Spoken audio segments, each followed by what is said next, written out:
Hey, it's your girl, Allison Williams. Hey, this is Devon Howard. Hi, this is Beth. Hi, this is Cindy Mizell. Hi, this is Tony Walker. Hey, what's good, y'all? This is Darian Dean. Hey, everybody, this is the Queen of Philadelphia, Tangeray Hayward. Hey, everybody, this is Yazira.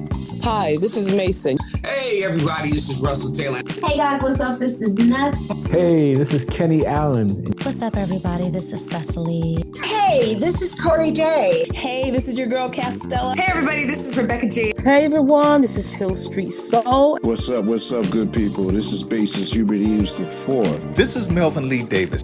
Yo, what's second? This is Noel Gordian, and you're listening to my man, Troy Saunders, on the Bass Entertainment Podcast, baby. Hey, everybody, welcome back. It's a new year. And I am so glad that we have one of the baddest women in indie soul today, Miss Debórah Bond, on here with us today. I just had to say that first. You know, usually I say, hey, welcome to a new episode of Bass Entertainment Podcast. It's your host, Troy Saunders. But I was so excited, I had to get right into the Debórah Bond now. Come on now.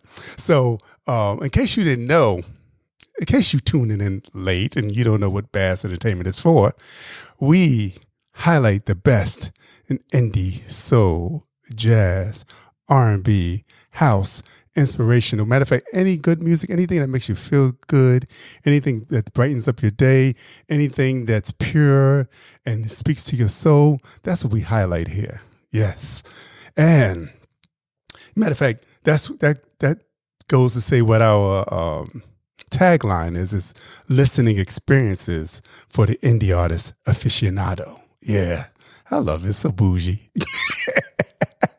But, you know, we're going to get right into the music. I was going to start off with the music first, but I had to say my little talking first. So we're going to play something from Debórah's first album from 2003. And I think it's a perfect beginning song. And it's called This Is Me.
Now, y'all know I hate to fade this, but I got to tease you. I can't give you the whole thing because I want you to go on to support independent soul. I want you to go out. Can't get the words out today.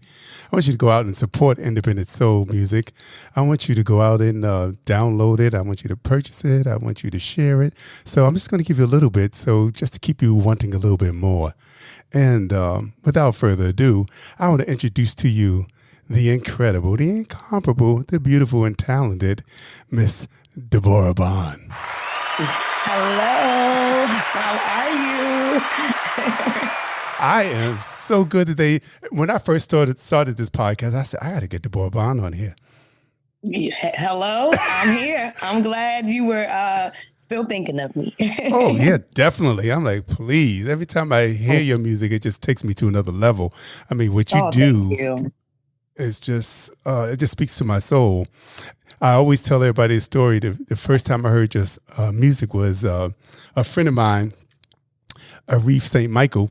Matter of fact, he used to do the other podcast with me. He was like, Troy, have you heard this? Now, you know, I'm a complete Chaka Khan head. Yeah. So Same.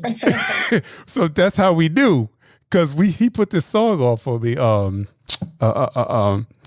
my God, why can't I think of the song right now? I wonder if it was Love's Been Waiting. Nope, it's See in My Dreams. See You in My Dreams. No. It's Don't Waste Your Time.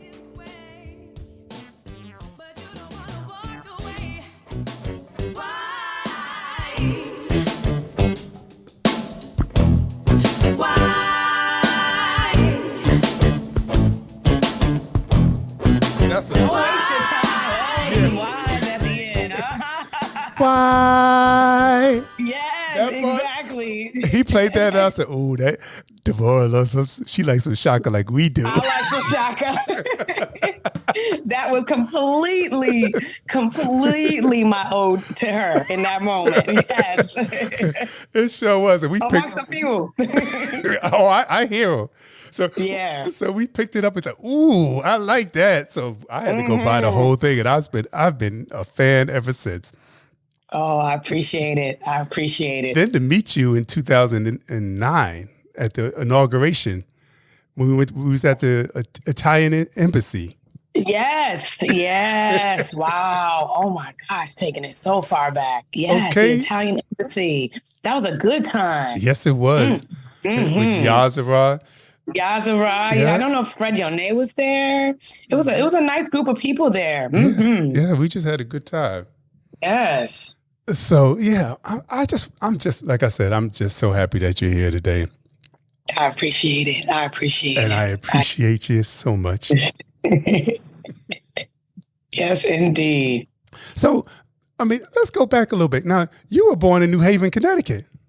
Sure enough, I was born in New Haven, Connecticut, born and raised, stayed there with my whole upbringing, inner city kid, 70s child, 80s kid, 80s kiddo, enjoying that good era of, Prince and Luther and Lionel Richie and Tina Turner and David Bowie and all, Pat Benatar, all that Prince, all that good stuff. All that.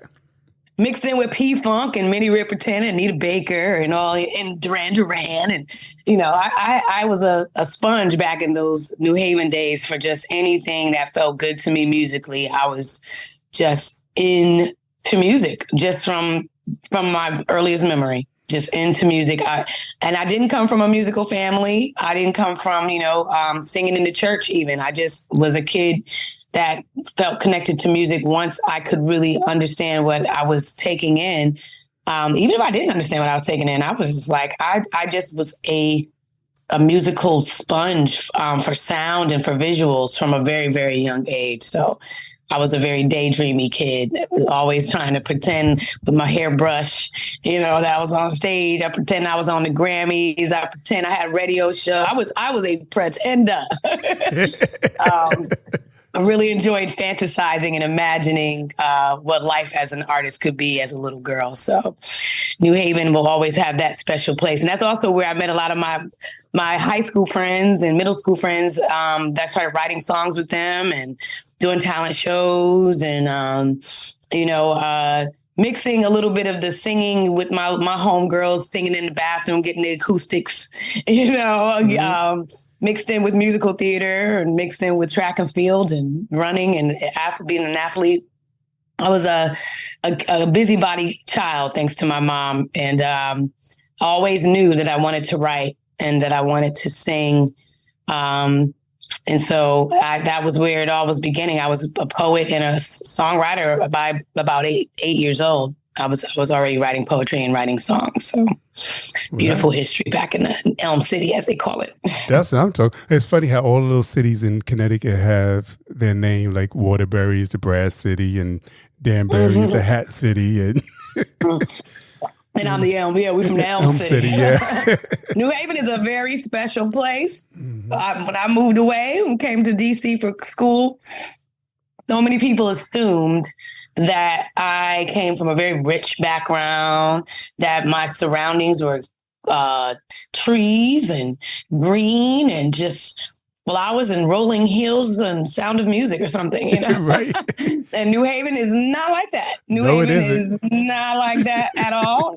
Definitely wasn't like that when I was leaving New Haven in the 90s to come to DC. So definitely, it's pretty wild. That city has a very interesting nickname that only I meet people through all walks of life. And every now and then when someone hears I'm from New Haven, they throw out the nickname and I'm like, okay, so you know. That's all I say.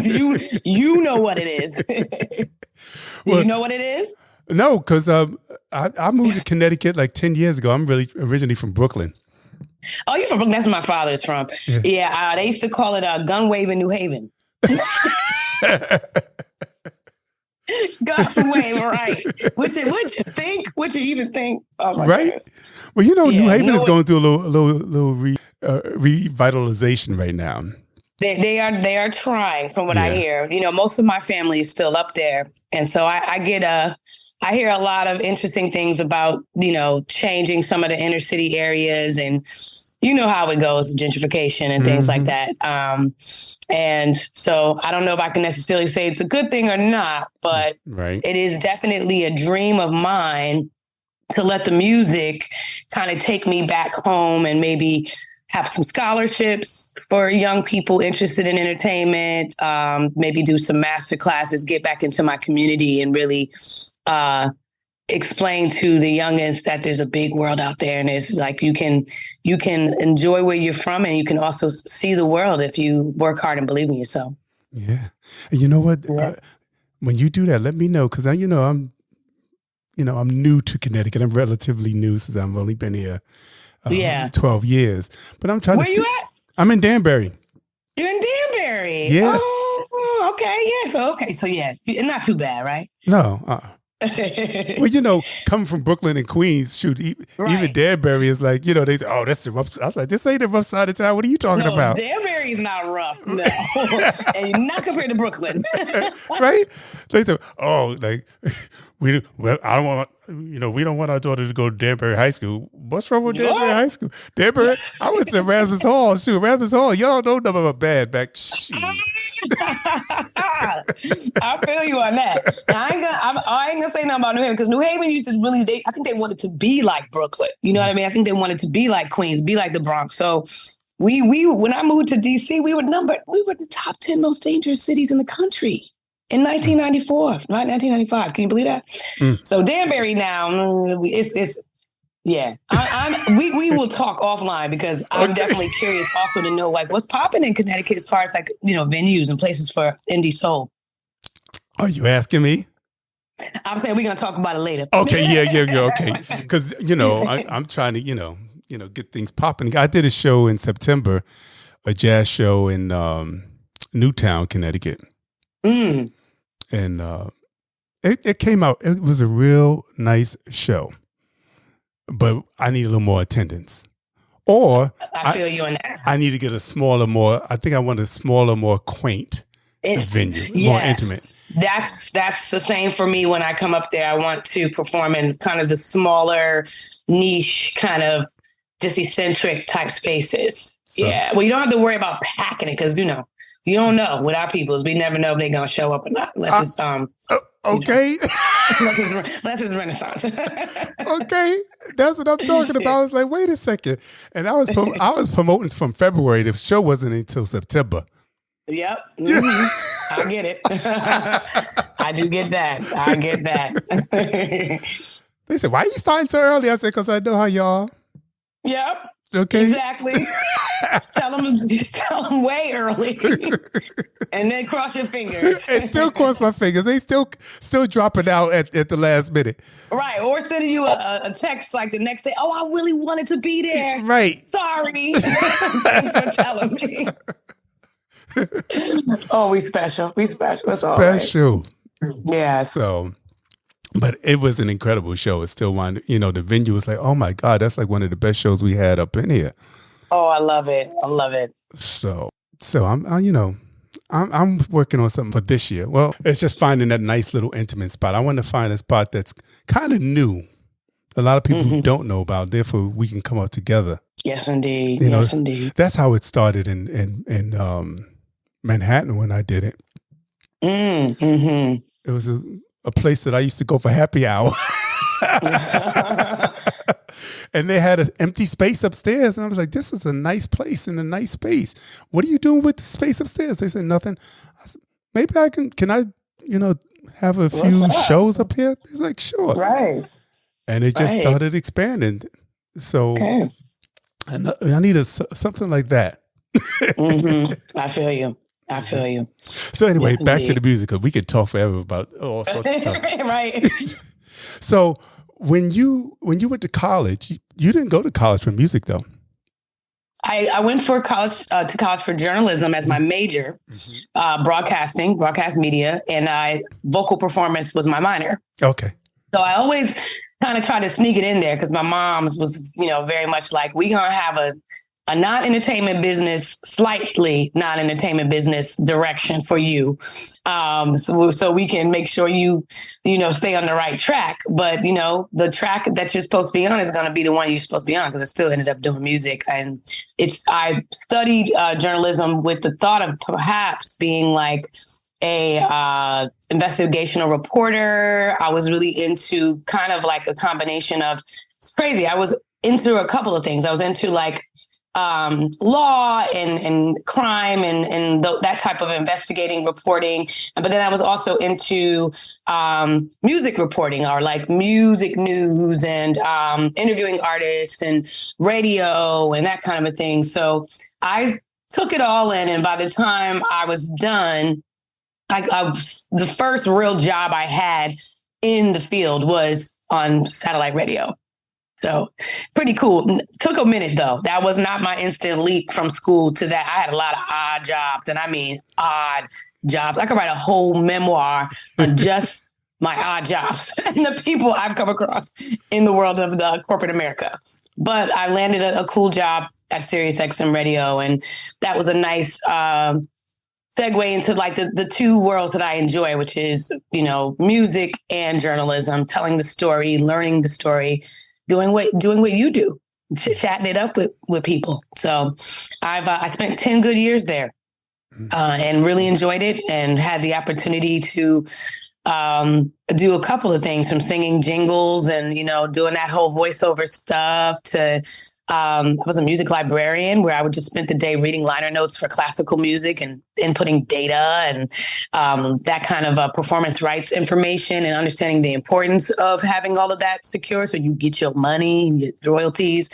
And then also they gave me a radio show pretty early on, a neo soul show pretty early on, and got to host that and invite some cool guests on. And I because I was very driven, and that when I had my radio show, that was not actually my paid job. That was like more of a volunteer, almost like an intern situation.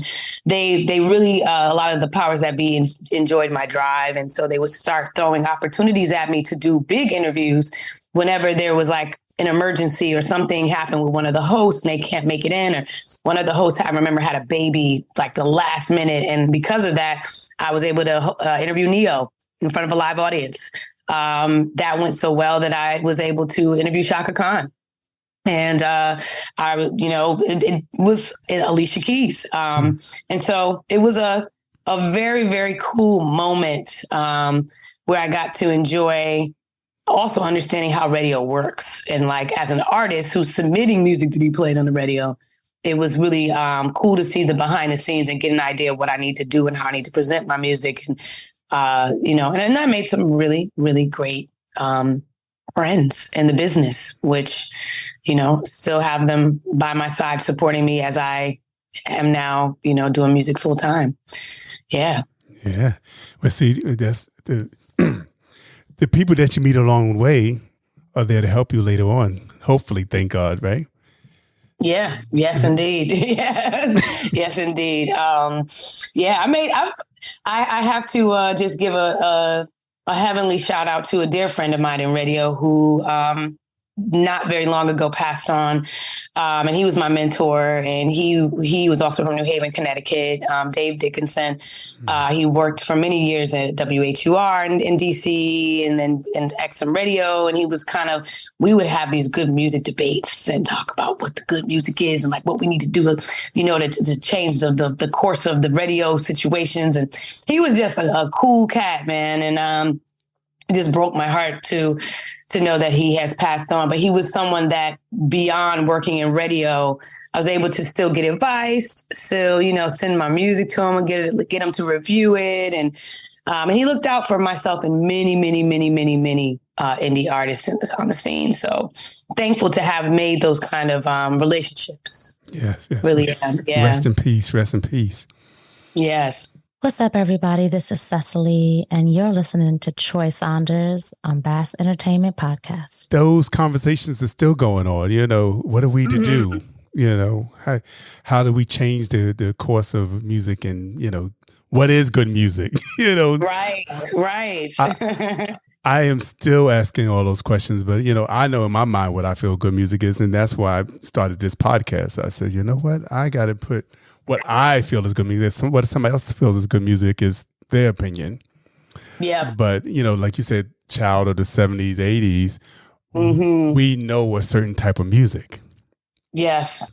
Yeah. We can't help it. You know what I mean? Yeah. You can't help but know it. Now, I will say that working in radio and also real talk, depending on the demographic of the type of people you're around, there are people my age, there are people older than me, and I'm not a spring chicken, that I'm surprised they don't, being that they came up in music, they tend to they eat whatever's fed to them.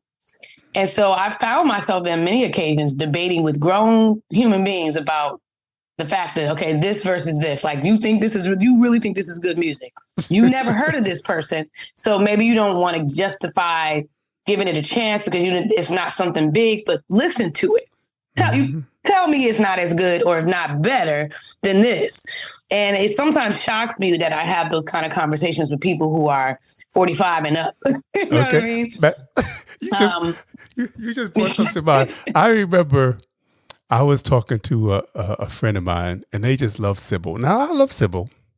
Mm-hmm. She has some hits and stuff.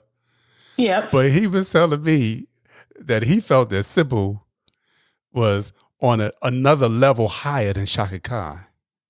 Huh? Wait, what? Exactly. Oh, no disrespect. No disrespect to Sybil. That's why I said, I love you, Sybil, girl. If you're listening, this is no disrespect. No disrespect, but I mean, come on now. No.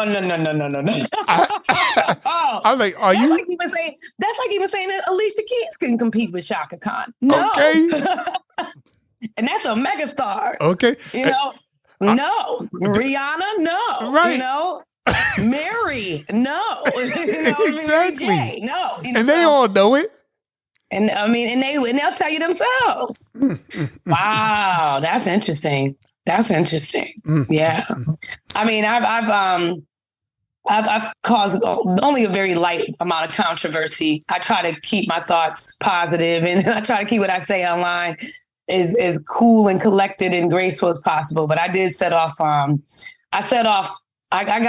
got attacked publicly for just kind of challenging the listeners to think about what we're listening to and think about like what's being said in these songs and our favorites. I put one of our favorites on display and just, said, like, as much as this person is talented and phenomenal and one of the best performers of our generation, of our time, maybe even, listen to the current lyrics of this latest album and listen to the lyrics of some of your more indie artists, what are we doing? You know, like, what are we doing? Like, it's okay to say, you know, I love them, and like, I'm gonna just love everything they do, and like, it doesn't matter. But then we have children listening to these artists. We have young people who are very impressionable. And if I'm covering your song and every couple of lines I'm dropping the F-bomb, you know what I mean? Like, which is a true story. I had to sing this artist, I had to sing one of her biggest hits at an event earlier this year, and it was like every other word was the F-bomb. And I mean, I can be a sailor when I want to, but when I'm performing and when I'm in front of people or kids, that's just not my style. And it was like, and you guys make this seem like this is so phenomenal. This is next level writing. You know what I mean? It's like this is some inner visions, you know? And not. So I got attacked for saying those things. Let me tell you, people are horrible behind the phones and behind their social media. And I literally was not even really slighting her. I was actually kind of more coming down on the listener and saying, what kind of space will you guys leave for real singer-songwriters to say things that are like, you know, poetic in their heart? Where do we go? Because all over the radio is F it up. Yeah. What happened to the mystery? What happened to saying it without being so blunt about it? Ooh, that word right there. I joke about it all the time. I say, baby, believe in the mystery. I bring that line because what happened to not just, you know, what happened to just wondering, real talk, like what a woman looked like under her clothes when she's performing. To say, oh, Sade is so beautiful. Oh, I just daydream about what she's like under that sequin dress. That's grown talk. But now we pretty much know what a lot of these people look like because they in their music videos naked. Right. And if they not naked, they go to tell you, well, I'm a blah, blah, blah, blah, blah, and this is blah, blah. Yeah. They going to give you the measurements, the color. They going to give all of it. They going to give you the play-by-play. It's no mystery, visually or lyrically. No. And that's a challenge for me as an artist right now, because I am from a different, you know, an older generation. I am a little set in some of my ways. I mean, we're even in a time where if you have a full voice, if you're singing full voiced, that's not in right now. Okay, it's all this whispering and stuff. Everybody's whispering and they want to run. Running is a thing, but whispering and running. And there's no big belters. I mean, we got Lizzo. I mean, if you want to put her in that category, right. She's loud. You know, we got, you know, I miss, you know, the heyday of like a Jennifer Hudson who, you know, people debate about her as a vocalist. And I think she's a phenomenal vocalist. And she's a full voice, hollering, soulful singer. You know what I mean? And there's nothing wrong with, we need a little bit of all of it. Yeah. I'm glad Fantasia's starting to get a little light again with the color purple. Me too. Yes, indeed. Yes, indeed. I am too, because that sister can sing. She comes from an old school style of singing. Yes, she does. She done had her ups and downs, you know, and so she's in a season right now that's beautiful. And I hope we can kind of sway some of the younger listeners to just open up their ears to all kinds. You can listen to the whispery singers, and you can listen to the full voice singers. You can listen to some of the odd voice singers. Like, I really love singers that have strange tones. I've just never, if you have a pretty voice, that's nice, but it's, to me, easy to digest. But a singer like Sade, when you hear Sade, you're never going to not question if it's Sade. You're going to know it's Sade. Exactly. You know, there's a singer named Brittany Howard, who was with the Alabama Shakes. Brittany has a very distinctive tone. When you hear it, you're going to know it's her. Yep. And you're not going to, you know what I mean? Even my sister Mesa. I love me some Mesa. Can nobody sound like Mesa? I love Mesa. I love me some Mesa. Okay, I've toured with that woman. Honored to stand next to her. I almost cried one time. She didn't even know. I think I jokingly told her that you don't understand. When I'm standing next to you and you're singing Shade of Blue, and all the memories I have tied to that song, or Don't You Worry About a Thing, or Deep Waters, I will cry because I just love her so much. And I think that she just has this beautiful, buttery, sultry tone that belongs to her. Yes. And everybody sounds the same right now. They do. My daughter's like, you know who that is? I'm like, no, I don't. She sounded like this last person just went off. You know what I mean? Let's talk about a Will Downing. You know what I mean? Like a man that sounds like a man. Right. You know? Sounds like a grown man. I like that. Shoot. There's nothing wrong with that. You know, so Johnny Gill sounded like a grown man. He was in high school. When he was like 12, he sounded like he was 50, you know? There's nothing wrong with that. And, you know, and I hate to, and then I've had a lot of my peers, not a lot, but a few of my peers be like, you got to get off of that. You got to get out the past. You got to let the new wave come. There's some new talented individuals that I'm really feeling. There's some new schoolers that I'm loving as well. So I'm not trying to sound like stuck in a time warp. No. But if you follow trends and you follow what the powers that be give platforms to, or make room for, the variety is a lot different than when I could turn on the radio and hear everything from Fleetwood Mac to, you know, Grace Jones. You know what I mean? Mm-hmm. So now it's just less variety and less stylizing, even though we have social media where people can really create these personas, you know, and can become these superstars in their own right. There's still like everyone's trying to become the same kind of superstar. Exactly. There's no individuality. No. Prince was in a league of his own. He had everybody trying to be like him, I will say, at one point. Yeah. But, you know, he set a tone, and like so many of the artists back then set this tone. And I always joke about like Stevie Wonder, or, you know, like, would there be a new Stevie in this day and age, a blind man who wrote those kind of songs, who sung in that type of style? Could we have a new age pop star the way we had him as a pop star in this day and age? I don't know. I don't know if we would have a blind, like what I mean, singing songs, like songwriter songs. Right. Like, songs from the heart, not superficial stuff. Right. Songs that make you think he could see. Yeah. You know, they were so vivid the way he wrote them. Yeah. I don't know. We'll be in that space. But I blame a lot of it on the power. So, you know, definitely. I think people are gullible. I think they're gonna kind of, I don't think people even realize how gullible and how programmed we can be by radio programming, television programming, all of that. So, you know, I just think that we got to get good people in powerful places that can say, no, we're not going to limit this industry as much as we have over the years. But that may take a lot of time. I don't know. Like we said, there are some artists out here that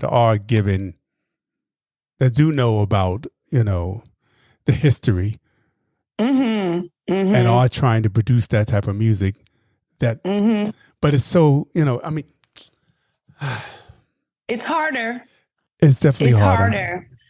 It's harder, yeah. Because if you're not, sometimes it does feel like the have and have nots. I'm lucky to have some mentors in the music industry who, they may not be pop stars, but they've had their moments where they've seen of the world and they've done big things. And what they remind me is that, like, there's levels to this, and you can be successful without necessarily being famous. True. And I'm about that life. It's just definitely set up and designed right now to make it tough to make a living. Yeah. To make a living off of music, to make a living off of records. It is a lot more investing than bringing the money back in. And that's kind of daunting. But, you know, you have to have your purpose in line and your vision in line, and know what you want out of this. Because I have interviewed many people, I'm sure as you have, and there are many people in this business who have a lot of fame, but don't have a lot of peace. Yeah. Don't have a lot of happiness. And so for me, I guess, you know, that has to kind of keep me grounded, is that, you know, do I really, I'm not caught up with fame. I do not want to be famous. I don't want to be sitting here with my head rag on with paparazzi out my window right now as I talk to you. You know? Right. You can't go to the supermarket where people bother you all day.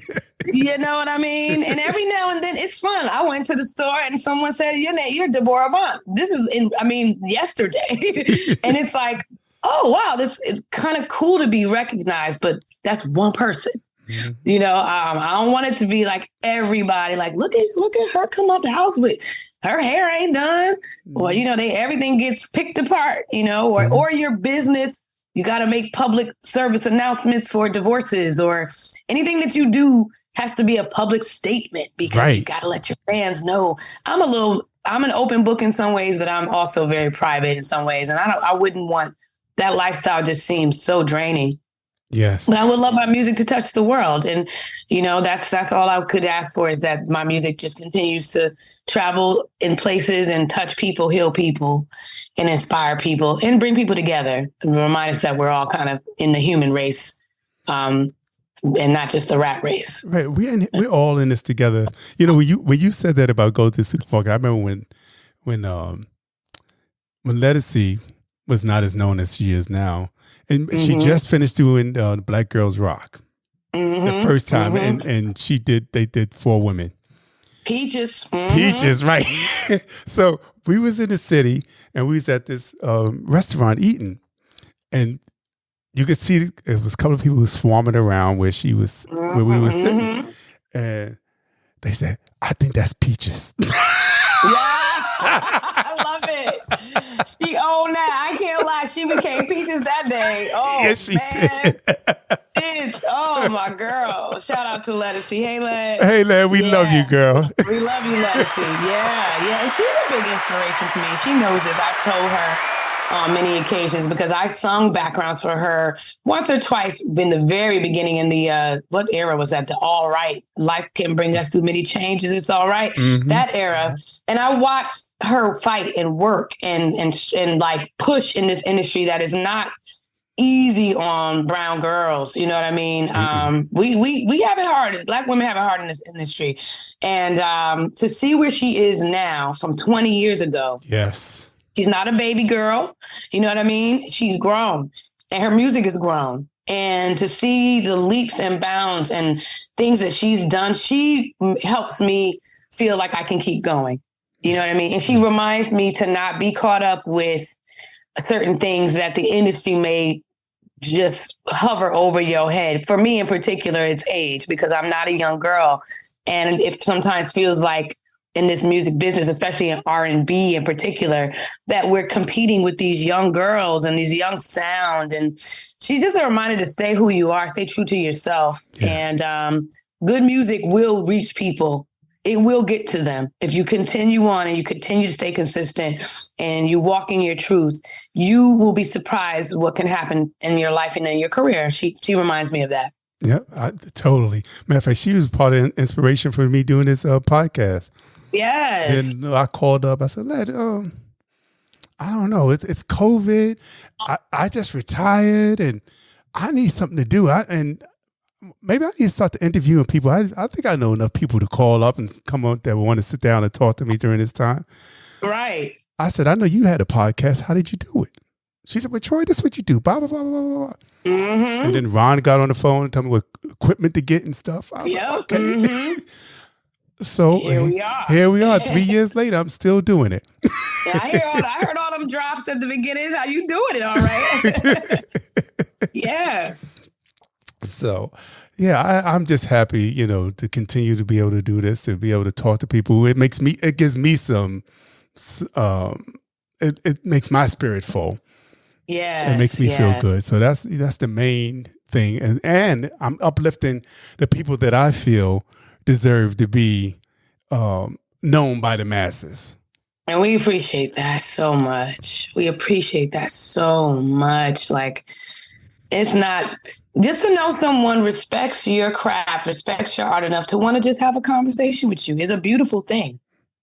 It is really a beautiful thing, because for every person that feels that way, there's going to be double that. They're like, oh, you all right. You know what I mean? Yeah. And I don't need to talk to Debórah Bond. What is she doing? How many followers does she have? how many albums did she put out yet? You know, so when you have people in this world that have paid attention to what you said, or know your nuances, and know the little runs, and know the little parts, and know your influences, and want to sit and talk with you about it, and put you on a platform and give you some exposure to even one person who may have never heard. That is so beautiful. And it's partly why I also enjoyed the other side of journalism, because I feel like we all have a story to tell. And I really enjoy hearing them. I really enjoy hearing them. And I really enjoy knowing that upon hearing everyone's stories and sharing stories, there's going to be some thread that combines that we can relate on. Even though you could be from Sierra Leone, or I don't know, Amsterdam, or wherever, and I could be from Little Rock, Arkansas. There is some aspect of the human experience that we can find in common. And it's a beautiful thing, you know? So any moment that I get to have like this, I enjoy. Matter of fact, my daughter, she's into this K-pop now, right? And they're not singing in English, but she just enjoys it. I said, but you know what? The root of this K-pop is R&B. Okay? Matter of fact, one of the songs that she's playing is a sample from Renee and Angela's Really? I love you more than you love. It's a sample from that. I said, Indigo is my daughter's name. Indigo. Oh, I love that name. Thank you. I'm like, this is from a song from the 80s, girl. Okay. And this is the reason why Black people get bad, because we can't make a hit. We can't get onto the pop level as Black people, but somebody from Korea can sample us and use our stuff and, sell out stadiums. That ain't never going to change, it seems. That ain't never going to change, I tell you. I said, so I understand you digging it, and you enjoying, what they're doing. Right. But know the origins, okay? And know that even though they're not trying to offend Black people, some Black people might be offended. Right. Yeah. That's very, very true. Very, very true. Hey, everybody, this is Russell Taylor, and I'm hanging out with my man, Troy Saunders, on the Bass Entertainment Podcast. I've been to Japan. Let me tell you, in Japan, I went to some clubs where their hair was combed out as much as they could to make it look like an afro. The girls had these little straps underneath their booty cheeks to lift them up and make it look like they have big booties. It was crazy to me, actually. I ain't even gonna lie.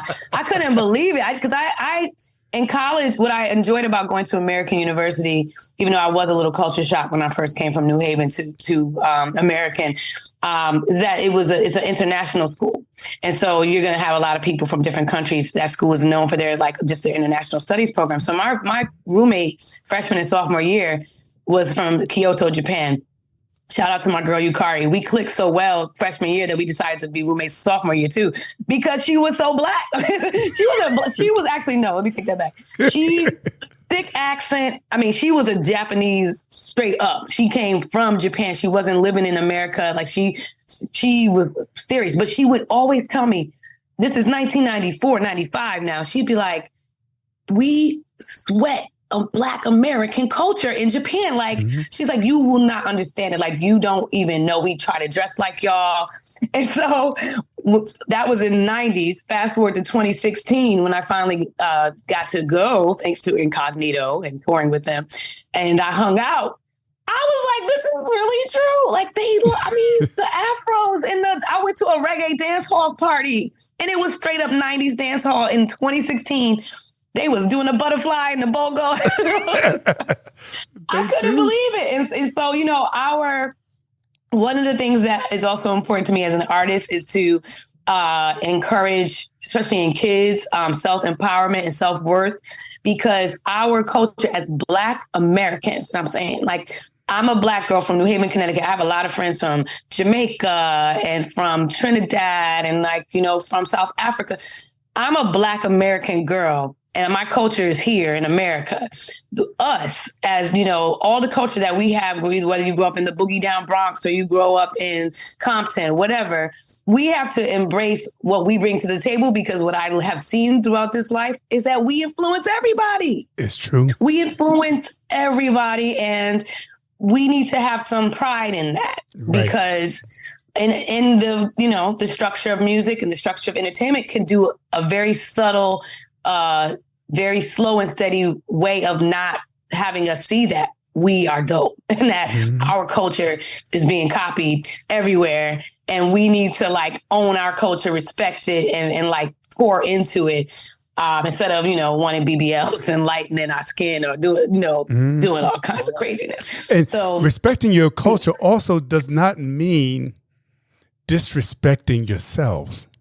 Exactly. That's why I try to get to the kids. Exactly. That is why it's important for me personally to get to young people, because sometimes I don't know if they understand you are kind of disrespecting yourself with whether you're how you use your language, whether it's what you put on your body, whether it's the music that you screaming from the top of your lungs, whether it's the fact that I'm watching you, litter a subway and just throw food. I mean, I've seen some things where I'm like, I want to be somebody's mama and be like, who raised you like this? Come on now. Okay. You were my brothers and sisters here. Like, let's have respect for ourselves. So I like to get to the youngins. That's also a part of what I do as an artist, trying to work with kids. You are preaching to the choir, because, you know, I used to work for New York City Transit. And the stuff I used to see people do, I'm like, oh my God. First, I drove a bus for 10 years. And the disrespect on that thing, I had to get off there. I said, you know what? I need to change my job with this company, because driving the bus is not for me, because I'm going to wind up killing somebody. I feel you on that.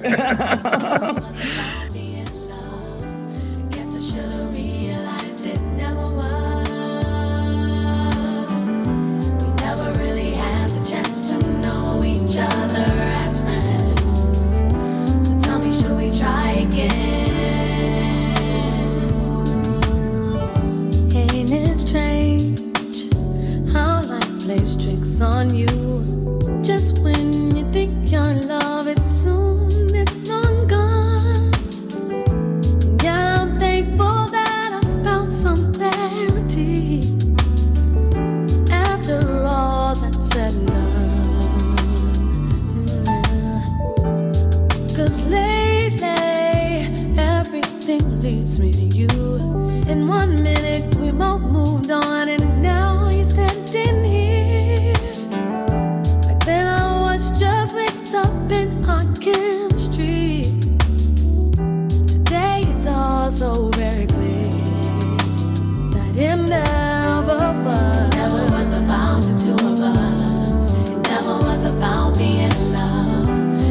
Should've realized it never was. We never really had the chance to know each other as friends. So tell me, should we try again? You know, I had to sneak that one in there. That's off your second album, Madam Palindrome, and that was Never Was. Yeah. So let me ask you, how did you all get together as a band? You and Third Logic. Yeah, Third Logic. Yeah. Oh my gosh. With Third Logic, that was just all kind of circumstantial. I had been really just like pressed to meet musicians in DC after college, and the scene in DC was like jumping. All kinds of like, you know, we call it Black Broadway, U Street, the U Street corridor. That area had so many bars and clubs and places where there were jam sessions, and it was thriving with music at the time, like the early 2000s. And I was just, you know, very, very aggressive about being in rooms and speaking to people and letting people know that I sing. And I had already made some great friends at AU who we had been doing like, somebody sent me a picture, oh my gosh, of a dorm room setup that we had was like them old school computers and, you know, the big machines. We were making beats and like recording in closets and stuff. And so I had already started getting that experience with some of my friends from AU, and I was just expanding that. And I met one of my friends from AU, singer. She was asked me to do some backgrounds in the studio. And that day, she was like, I'm going to have you lay some backgrounds. I'm going to have my guitar player lay some guitar. And I remember hearing her music being like, who produced this? Because it sounded like some Anita Baker. It was so polished and like grown. Because I was also doing some hip hop, R&B, Fuji type stuff with a group that we called 420 Louder. Shout out to my peeps in that group. That was my very first real band experience. But I was in a phase of my life where I was really wanting to do music that I had envisioned as a kid, which was more like the Phyllis Hyman, Anita Baker, the Chaka type Rufus stuff. And so when I heard my friend's music, I said, well, who's producing you? Because this stuff is like really the direction I want to go. And she said, oh, one of the guys will be in the studio. He plays guitar. And so I met him, Robbie McDonald, 1/3 of Third Logic, in the studio. And he was phenomenal. And I was like, wow. And he was really nice as well. And I remember he gave me a ride to the subway, to the metro. And after the studio session, and we talked, and he said, yeah, I'm a part of this group. And, you know, we do funk and we do soul. And I was like, that's the stuff I'm into, man. And so crazy enough, him and I started dating. And I remember I was still doing my thing and he was doing his thing. And then two of the guys in the band that he was in branched off with him and said, we want to be a production team and we're going to leave the band that we're in. We just want to be like a hub of production for singers. You want some production? And I was like, yeah. And so they gave me, Robbie gave me a track, Giving Up. I heard the beat. I was like, this is great. I can write to this. Funky Chuck, who was a part of Robbie's squad, we call him Funky Chuck. He had given me, I think it was Love's Been Waiting was the name of that track. And Kennard Cherry, who's the drummer of that collective. The three of them, you know, we had about 3 demos, See You in My Dreams, Giving Up, Love's Been Waiting. And we applied for some I applied for some grants on our behalf from the DC Arts Commission. And I was awarded some nice money to take those demos and make them into an actual record. So I was awarded 2 grants back to back. And so we just we got in the studio and started working on Day After. And I really knew once we got in the studio to work on the full album that this was the group that I wanted to be kicking it with. I mean, I even asked them to be my band as if they was like, you know, could you be my girlfriend? You know what I mean? I was like, well, y'all be my band, you know, and that's what we named Day After. That album was called Day After because we ended up getting a meeting at Sony Records and we were so excited. We went to New York, we took a trip and we were playing demos and letting the guys, you know, in the studio hear things. And the next day we were so full of adventure and excitement and possibility that we felt like that album represented that feeling. The day after something really amazing happens and you just are on this high, that was what that record represented to us. And we had such a great time touring it and performing it. And then laboring, the second child was a hard labor, Madam Palindrome. That was what I called my hard labor. That's when your child doesn't come in after that 9 months. You know, you're still in the womb. You almost had to get a C-section. Goodness. And so we put that second one out and it also made some great waves, especially overseas. Yes. And I'm so thankful for them. They are not a part of my latest record, Compass Volume 1, a new collective of new musicians, which is why the album is called Compass, because I was feeling pretty lost and kind of finding new direction musically. I still love my Third Logic guys. And I'm no longer with my producer boyfriend. We were together for 14 years and it created beautiful music from those times together. But I love them all dearly. And I'm actually going to see Funky Chuck, my former bassist, today. So we still, you know, share love and hopefully we'll create some new music in the future. But I also am loving this journey with these new set of Richmond and Virginia-based musicians that I have rocking with me on Compass. Yes, because Compass is not to be played with either. What'd you say? Compass is not to be played with either. That's a bad album too. I appreciate that. First time I heard radio, I said, all right. And I knew that it was a different, I can hear that the production was different. Oh yeah. You know? Yeah. Yeah. But it still had your essence in it.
Appreciate that.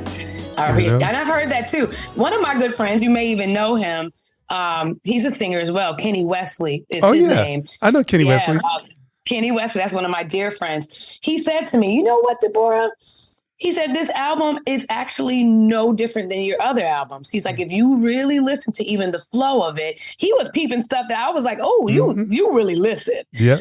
Because, he's like, it starts out real funky and then it gets a little bit smoother and then it kind of ends with a little electronica and it ends usually a bit like more mysterious and a little bit more gentle and soft and the ballads come midway through. He was like, it's the same movement and vibe as Day After and Madame Palindrome, just with different producers. And I was, I was like, wow, that's so true. So same essence is there. So it's the proof that you control what you want to put out.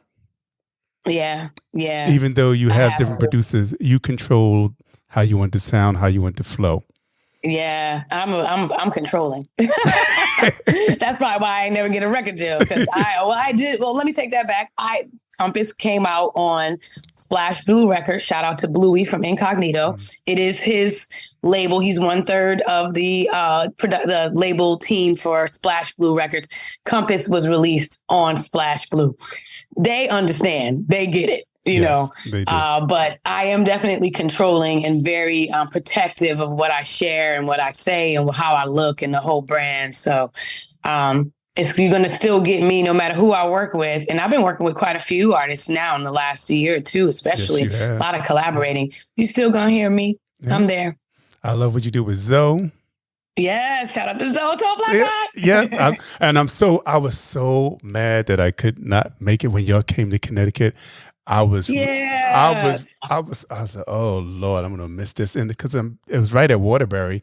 I'm only Waterbury's like 20 minutes from Danbury. I could have been there. Yeah, we'll be back. But it was my mother-in-law's birthday, and I was like, why your birthday had to be August 26th? No, we'll be back. We've already gotten word that it went so well that they already. I mean, when it was done, they were talking about, so we'll get y'all back here next summer. I'm like, good.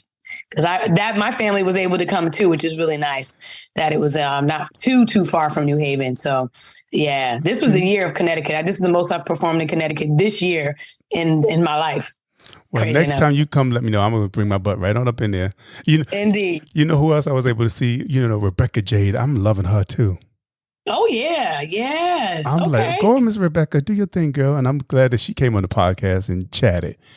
Love it. Well, I got a couple of friends I want to send your way. I will, because you share the good stuff. And in my network right now, there are some movers and shakers. Well, I would definitely would love for you to connect and have some good music talks. Please do. You know who's been sending me some people also? Lorenzo Johnson. Oh yeah, of course. I love Lorenzo. He's like, he called me up out of the blue. Hey Troy, I'm loving the podcast. Who you want? Who you looking for? Yeah, I swear. I got you too. I got you. Shout out to Lorenzo, man. Love you, man. Yes, indeed. Yes, indeed. From DC. I just saw him in LA. Not too. It was a Grammy time. I saw him out in LA. Yeah. Haven't seen him in a minute, but yes, indeed. And hopefully, I'll be part of the Recording Academy next year. Bring it. I'm all right. You know, I got my 2 sponsors, and they put me up in there. So I'm just waiting for the vote. I love it. She said, "We need you over there, Troy." I'm like, "Hey, let's do it. Let's do it. I am so down. So I know you got to run. I do have to run. But you know, we could do part 2, you know. Don't say that now. I'm with that. You just let me know. 2. Okay. Yeah, we could definitely do part 2. There's gonna be a lot to talk about in the upcoming months, and a lot of new music is coming. Come on. That's part of why I gotta make some moves. I'm working on a new record right now, and I just dropped some Christmas stuff. Oh, right. We was going to talk about the Christmas songs too. Please. Oh yeah. I just love your vibe and your energy. I was going to say that it's almost like you took Everlasting Love and changed it to be your sound. Oh wow. You know the mood that you get in Everlasting Love? When I feel. It's so moody, but yes. To me, that sound of that song is the essence of everything that you do. Oh, wow. I love that. That's an honor. Wow. Yeah. Okay. I'm gonna have to put that on later on today, get some more inspiration. Yes. Okay. Because that's what I'm writing. I'm trying to I'm getting back into a little bit more of my soul funk bag for this next record. All right. So that's what I'm talking about. Yeah. It's just something about it's the pureness of your voice, the honesty of your voice, the clarity. Yeah, and the movement. It's so smoky and raspy, and it's aged at this point. So I like when I can hear when you say that, because I have my moments where I'm like, oh gosh, this voice has been worked. Girl, you still giving it. I don't know what you're talking about. Only you hear that. Everybody else hear. Oh, please. oh, what's the other song? Rio. Good night, Rio. Yeah, that's my jazz. Shout out to my brother Misha Beats out in Finland. Yes, that was a beautiful world collaboration. You know, brother from Finland, he heard my song Stride on Spotify and said, "Yo, I heard Stride, and you don't know me, and I don't know you." He DM'd me and said, I would love to collaborate with you. And I am cautious, with DMs and stuff. Mm-hmm. And I was like, okay, let me see if he can, let's see who this guy is. I researched him. I listened to his beats. I was like, oh, he's got he don't call himself Misha Beats for no reason. My sister's name is Misha. So I was also like, oh, I kind of like that. His name is Misha. He's probably a good guy. And when he told me about a track called, that he had with a rapper named Odyssey, who I know from DC, I was like, oh, wait, you work with Odyssey? Odyssey don't work with just anybody. You got to be legit. Okay. And so we did a track with Odyssey where I'm singing on the hook. This track is called Slippin'. That did very well. And so then he circled back and was like, so let's do a full-on track together. I'm coming to New York, and I'm going to get a studio for a week. You think you could come up to New York and just pop in the studio? I wrote that song on the train on the way up to New York. Started it in New York one day. Second day, finished it. Third day, all of it was done. I never write that fast. All my peers and counterparts will tell you that. But anywho, we'll talk about the writing process another time, because that's what I got to get into today. Get this album done. Oh man, well, we got a whole lot of conversation in this, so that's good. Yes, indeed. Yes, indeed. I just want to say thank you for coming on. Thank you so much for having me. I really appreciate it. Thank you so much. And what I was going to say, so I'm looking forward to doing this again. We will. Real soon. Yeah, we will. Mm-hmm. Real soon. Yeah, I'm around. Matter of fact, we talked about Rio. I think when we go out, when I play the end of this podcast, I'm thinking to play Night in Rio. All right. I love that. Because you know what? I was noticing your influences in Brazilian music also. Oh, I love it. Yeah, Me too. I love it. I'm working on more. I want to work on more of that. I did a really nice song with Bluey, with his group called Citrus Sun. That's this side group outside of our Incognito. And we did a song called Thinking of You. And that had a straight up Brazilian vibe. And it was such an honor to be like, I'm singing on a track with Bluey. Wow. Okay. And it's like a Brazilian track, which he loves Brazilian. So yeah, more of that to come too. I just want to be authentic and do justice to the genre, you know? Mm-hmm. Well, folks, y'all heard it. There's a whole lot more stuff coming on. There's going to be a part 2 to this interview. Well, I'm going to say conversation because I don't consider my podcast an interview. I consider it a conversation. We just sit up here talking trash and truth. Mm-hmm. And truth. And goodness. And goodness. And giving out good vibes. So that's what we do over here. So if you enjoyed this, tune in for the next one when Debórah Bond comes back on, and tune into all episodes. Right now, we are in almost 90 episodes in.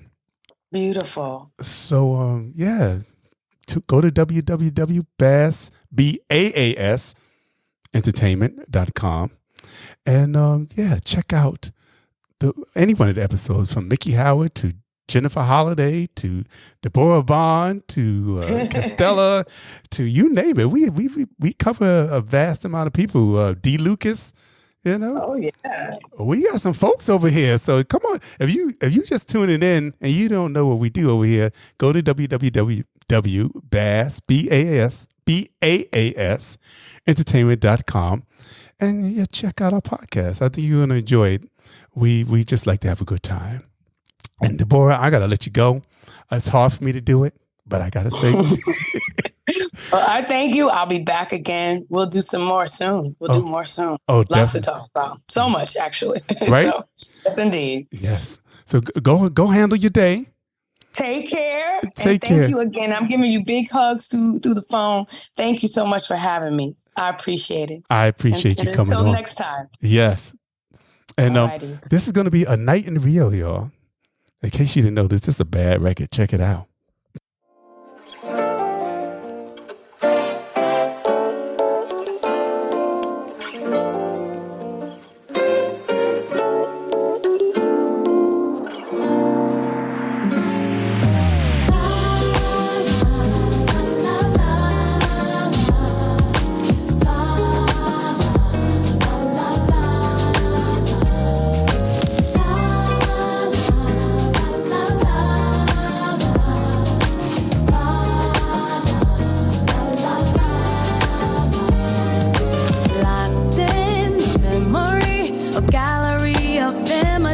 Just me and you in Rio to see a show. Let the dance floor cure my blues.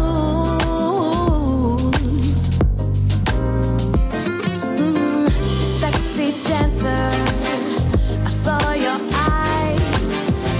Took no time to get your body against mine. Swept me off my feet. Energy stole the show, and shortly after, the moment you were gone, all I do is daydream of that one night with you. Nothing else to do but to sing the simple song. All I do is daydream of when we'll meet again. My very special friend, hope it won't be too long. Lost in the mystery, so many words unspoken leave me short of clues. Hey, it's your girl Allison Williams. Hey, this is Devon Howard. Hi, this is Beth. Hi, this is Cindy Mizell. Hi, this is Tony Walker. Hey, what's good, y'all? This is Darian Dean. Hey, everybody, this is the Queen of Philadelphia, Tangeray Hayward. Hey, everybody, this is Yazira. Hi, this is Mason. Hey, everybody, this is Russell Taylor. Hey, guys, what's up? This is Ness. Hey, this is Kenny Allen. What's up, everybody? This is Cecily. Hey, this is Corey Day. Hey, this is your girl Castella. Hey, everybody, this is Rebecca J. Hey, everyone, this is Hill Street Soul. What's up, good people? This is Bassist Hubert Eves the Fourth. This is Melvin Lee Davis. Yo, what's second? This is Noel Gordian, and you're listening to my man Troy Saunders on the Bass Entertainment Podcast, baby.